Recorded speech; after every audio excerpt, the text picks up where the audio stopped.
You know, I really disagree with your statement, unless you can convince me otherwise, about the range. 100-mile range is sufficient.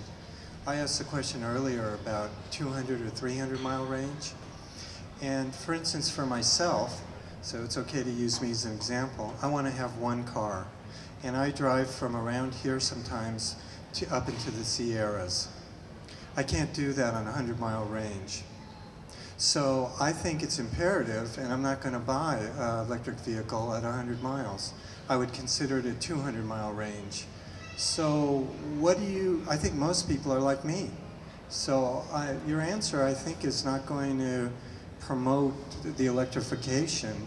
I don't think it's going to help, and I'd love to have an electric car. Okay. It's a completely fair challenge. Let me start out with batteries themselves. Right now we're seeing an improvement in battery technology on the order of about 7% a year. So you can kind of do the math on how long it'll take to get to 200 miles of range for the current pricing, or to get a 100-mile range that's cheaper, whatever your priority is. So that's the basic math answer. The other question then becomes, how often do you drive to the Sierras? And what, on those other days that you're not driving there, where do you drive? And could you be somebody where maybe the Volt would be a good example for you, where day to day you got your 40 miles and you're mostly electric, and yes, when you go to the Sierras you'll use gas, but 80–90% of the time you're electric and you have that flexibility. So, I didn't mean for my answer to be insufficient, although in this forum it's tough to be completely sufficient in time frame. But at the same time, part of this is we recognize that what's out there today is not what we'll always want out there for all time. We want battery technology to get better, to get cheaper, but we firmly believe this is a good place to start, and that with second cars and plug-in hybrids and e-revs, there's something for everybody that could work. It might not be your ideal thing, and you might choose not to get it yet, but there's something that can mostly work for everybody. And that's really what we're aiming for. That the best way to move this forward is to get some cars on the road, have consumers buy them, see that they're easy to use, they're fun to drive, they're cheap to drive, and frankly to have automakers have a good experience doing this for a change, because it's the only way they'll do more of them, and they'll start doing these variations that we all want to see.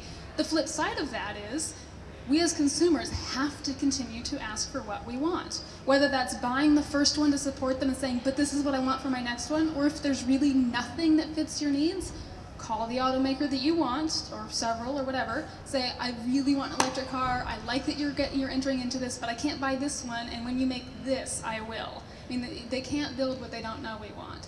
So that's the longer answer. Yes, I was wondering, going back to public charging, if you ruled the world and you had a choice between 15,000 240 volt stations, which take about 4 to 8 hours to charge, or 1,000 of the DC fast charging stations that supposedly will do it in 30 minutes, which would you have people make? 15,000 level 2 all day long. No question. I mean, ideally, we wouldn't have to be all or nothing. We could do, 14,500 level 2s and a few of the faster ones. But really, the 240 chargers have proven to be the sweet spot. And what we know is range anxiety goes away fairly quickly.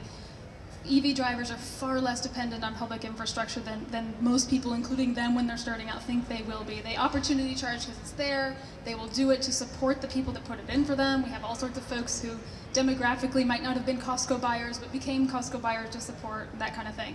But in terms of really being dependent on public charging, for the most part, and especially in the early years, people charge at home. They're likely to charge at work next. Some public charging is great, but it doesn't have to be all that fast.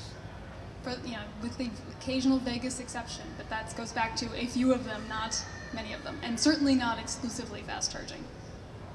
So it seems like the fine-tuning of weight of vehicle to application to amount of battery power to necessary range is going to drive us towards more and more application-specific vehicles, which in turn means the average person who has a wide range of needs is going to need to use more different kinds of vehicles. Do you see more of a role for things like city car share in the future, or do you think people will just accumulate a big garage full of 5 things, from a Segway or e-bike on one end to a truck with 200 kilowatt hours of battery on the other end?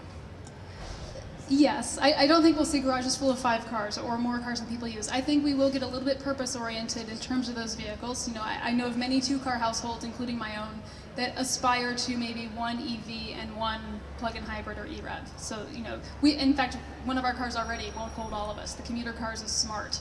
And it doesn't, you know, I have a kid, it doesn't hold all 3 of us, and that's okay, because it doesn't need to. I have a Saturn for the weekends. And so I think we'll consider to see that sort of iteration in buying. But I also really believe there's absolutely a car sharing opportunity. You know, there's a recent announcement about Nissan Renault potentially, you know, basically doing rental partnerships and offering up other vehicles in the Nissan fleet when you need something else. I think those things are ideal. You know, great, buy a Leaf, get 2 weeks worth of vouchers through Hertz or whoever, and when you need something else, you have an opportunity there. At the same time, part of it's just changing our paradigm. Saving the registration and insurance fees on that extra gas car would pay for a couple weeks of rental also, even if without the vouchers. But yeah, you know, there is no one model for transportation, and part of the goal is still to get people out of cars when they don't need full-size cars to get where they're going or to do what they're doing. What do you think was a tipping point to bring on this new wave of EVs that everyone's getting on the bandwagon with? Do you think it was companies like Tesla kind of pushing the big guys and saying, hey, if you don't want to cater to these customers, we will? I think it was a combination of things. I think certainly there was a grassroots role where consumers started to ask for these vehicles and continued to ask for them, and some of us may have given out Bob Lutz's private email address and facilitated a little of that communication. But certainly those kinds of things, the protesting, the movie, the public black eye, just that general zeitgeist helped. But you can have all the energy in the world and people can want alternatives, and if they can't see them and know what they are and ask for them, then it doesn't really matter. And we had automakers that would push back and say, well, we don't have 1 million people asking for these cars, therefore they must not want them. And we're kind of going, yeah, but that's like, you know, expecting someone to look at a Walkman 20 years ago and ask for an iPod. You know, if you can't imagine it, you can't ask for it. So I think Tesla played a crucial role in showing what's possible. And Lutz gives them credit for that car. There are others in GM that would disagree, and frankly, it doesn't matter. It matters only that they're doing it. But that Tesla came and showed really what's possible in an EV, even on a small scale, even at a higher price, all of these things, and yet we all still went, oh my God, that's wicked cool, I wish I could have one. Helped force the automakers to go, well God, if they can do it, it's really sort of shameful that we haven't. And all of that helped bring it back. Gas prices helped, the auto industry imploding has helped. I mean, they really did beat them over the head with, if we want to continue to do business, we have to make different cars that appeal to today's market. So I don't think it's fair to give any one thing all of the credit. Just like the film had 7 suspects, and it will take all of them to bring it back, and you know, this is a complex issue. But yeah, absolutely, there's a role for consumers, there's a role for grassroots, there's a role for entrepreneurial car companies, and there's a role for big ones too. Hi, Chelsea. Over here.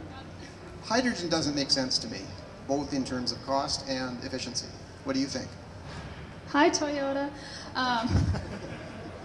You know, I think there may be a place for hydrogen, probably in a stationary application. I think there are certain bus and fleet applications in which it could probably work.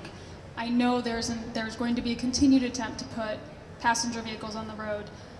I don't currently see that they're going to have a lot of traction based on the current infrastructure, the current economic issues, current technical issues, that kind of thing.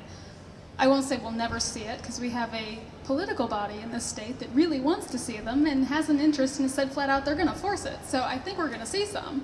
But I also haven't heard consumers and drivers saying, we really, really want a fuel cell car.